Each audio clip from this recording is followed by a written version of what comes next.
आज मुझे रियलाइज़ हुआ कि सपने वो नहीं होते जो हम सोते वक्त देखते हैं। सपने तो वो होते हैं जो हमें कभी सोने ही नहीं देते। Hey guys, welcome back to my first blog of life changing challenge of 90 days.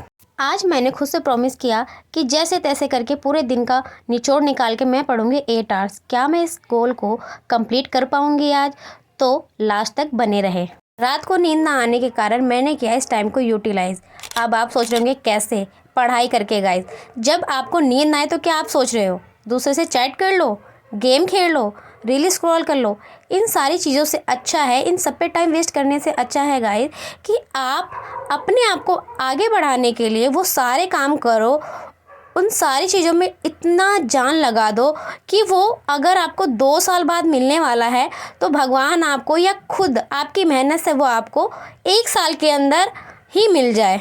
आप अपनी सफलता की खुद ही जिम्मेदार होते हैं। आप सोचते हो कि मुझे नींद नहीं आ रही तो कोई बात नहीं, मैं रील स्क्रॉल कर लेता हूँ, मोबाइल चला लेता हूँ, पढ़ाई तो क्या, पढ़ाई तो सुबह उठ के कर ही लूँगा। तो गाइस, आप जब सो गई 4 बजे तो सुबह उठ के पढ़ाई कब करोगे? पूरा दिन तो फिर आपका इसी में चला गया। आप देख रहे हो ये मच्छर भी मेरे साथ रात को पढ़ाई करने आया था। मैं इसको भगा रही हूँ, भाई चला जा, नहीं तो मेरे हाथों मारा जाएगा तू। लेकिन ये भागने का नाम ही नहीं ले रहा। मैं कहा चल भाई तू भी पढ़ ले मेरे साथ, मैं तो आगे बढ़ूंगी, तू भी बढ़ जा मेरे साथ। अकॉर्डिंग टू माई रूटीन मैं सबसे पहले करती हूँ ज्योग्राफी, देन हिस्ट्री, उसके बाद पॉलिटिकल, और जो बाकी टाइम बचता है उसमें मैं करती हूँ CDP। तो ज्योग्राफी में सबसे पहले इसलिए पढ़ती हूँ क्योंकि ज्योग्राफी मेरा सबसे वीक पॉइंट था एक टाइम में, लेकिन करंटली मैं अब सबसे बेस्ट ज्योग्राफी में ही हूँ। और मैं वीक इसलिए थी क्योंकि 10वीं के बाद मेरे पास ज्योग्राफी कोई सब्जेक्ट नहीं था, मेरे पास ओनली पॉलिटिकल हिस्ट्री था। तो इसीलिए शायद मैं उसमें वीक रही हूँ, क्योंकि 6 to 10 में तो मैंने ज्योग्राफी पे बिल्कुल ध्यान ही नहीं दिया। एनीवे, अब मैं सुबह के 4:30 बजे सोकर 9 बजे उठकर जाती हूँ घर के काम करने के लिए, क्योंकि गाइस आपको पता है आप मिडिल क्लास फैमिली में रहते हो और काम नहीं करोगे तो घर से निकाल दिए जाओगे। और आज जाना था भागवत में, क्योंकि आज था भागवत का लास्ट डे। तो मेरी मम्मी फोर्स करके मेरे को लेके जाती है भागवत में, और वहाँ भी मेरी मम्मी से थोड़ी सी आर्ग्यूमेंट हो गई इस बात पे, क्योंकि ऑलमोस्ट 11 बज गए थे और 11 बजे तक भी वहाँ पे कोई फूलों की होली स्टार्ट नहीं हुई थी। कम से कम 1 घंटा और लगता वहाँ पे फूलों की होली स्टार्ट होने में। तो मैं मम्मी से जिद करके वापस घर आ जाती हूँ। घर से मुझे जाना था लाइब्रेरी, क्योंकि भाई मेरे हिसाब से मेरे लिए मेरी फर्स्ट प्रायोरिटी में मेरी पढ़ाई होनी चाहिए। और आप सभी के लिए आपकी प्रायोरिटी सबसे पहले आपके गोल्स होने चाहिए, उसके बाद सब कुछ होना चाहिए। ये होली भगवान जी की होली तो मैं नेक्स्ट ईयर भी खेलूँगी। भगवान जी को भी तो पता है ना कि मैं कितने स्ट्रगल में हूँ। अब आप सोच रहे होंगे कि मैं लाइब्रेरी क्यों जाती हूँ, मैं घर पे पढ़ाई क्यों नहीं करती। तो गाइस, मेरे हिसाब से आप घर में दिन में पढ़ाई बिल्कुल भी नहीं कर सकते। ऐसा इसलिए है क्योंकि मेरे घर में तो 2 बच्चे हैं, जो एक अभी 1.5 साल का है और एक अभी 3 महीने का है, और ना ही ज़्यादा कोई रूम है।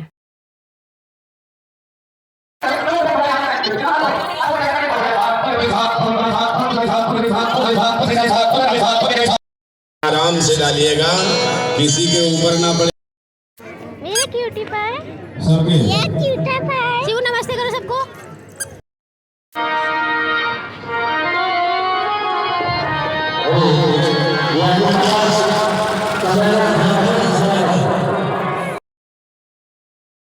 जैसे तैसे इन पहाड़ों जैसे रास्तों को पार करके मैं आ जाती हूँ घर। घर से बैग उठाया, निकल पड़ी लाइब्रेरी की ओर, क्योंकि आज मुझे करना था आदिकाल को ख़त्म, यानी कि हिंदी साहित्य का जो पहला पीरियड है आदिकाल, उसको सिर्फ मुझे आज 2 घंटे में कंप्लीट करना था।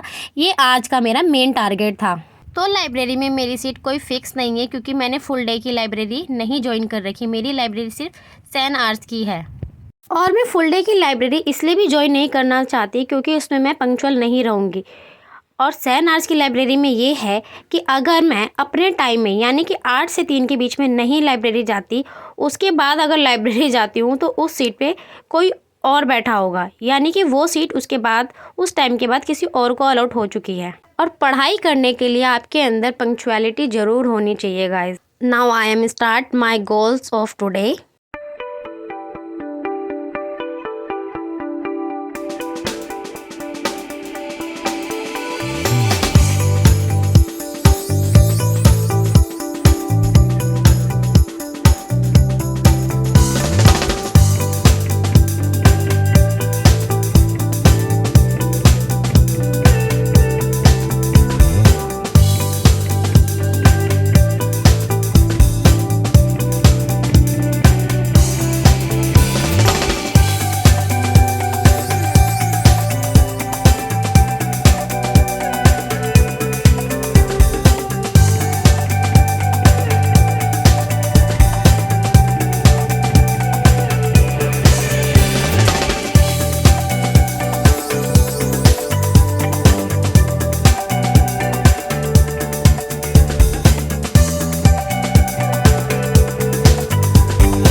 तो फाइनली आज का गोल कंप्लीट करके मैं आ जाती हूँ घर और रास्ते से मैंने लिए थोड़े से घास। अब आप सोच रहे होंगे ये किसके लिए, तो ये हमारे घर में रैबिट है उसके लिए।